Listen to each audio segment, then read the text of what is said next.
Percayalah, pemerintah itu bukan blunder ngomong kayak gini. Blunder itu kalau salah ngomong, salah ucap. Ini tuh mereka memang niat.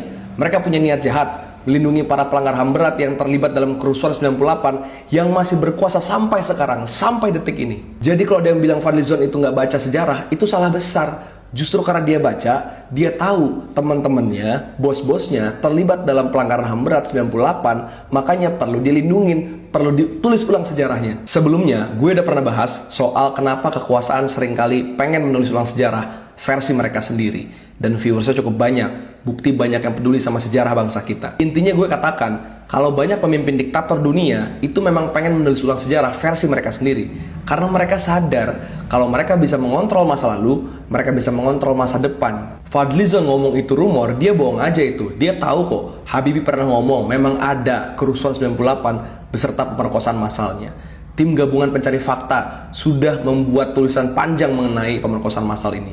Begitupun Komnas Perempuan didirikan itu, pemantiknya adalah pemerkosaan 98 yang sampai sekarang nggak kunjung tuntas. Bahkan ada aktivis sekaligus penyintas tragedi ini namanya Ita Martadinata yang dia dibunuh secara paksa sebelum dia memberikan kesaksian terhadap pemerkosaan 98 di Amerika Serikat. Dia dibunuh sebelum berangkat, persis seperti Munir. Keluarga gue banyak yang Chinese Indonesia dan merasakan betul trauma 98. Ada kerusuhan dikit di Indo, rasanya udah pengen cepet cabut ke luar negeri. Kenapa? Karena takut terulang. Begitupun teman-teman gue yang juga merupakan keturunan Chinese Indonesia juga punya ketakutan yang sama.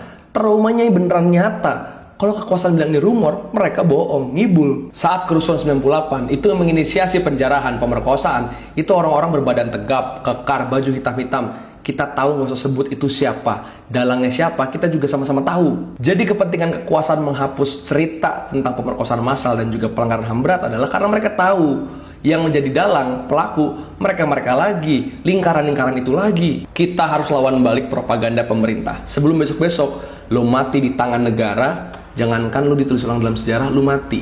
Adapun belum tentu ditulis di Indonesia ini. Mengerikan. Maka kita harus jangan lupa, jangan diam, dan lawan.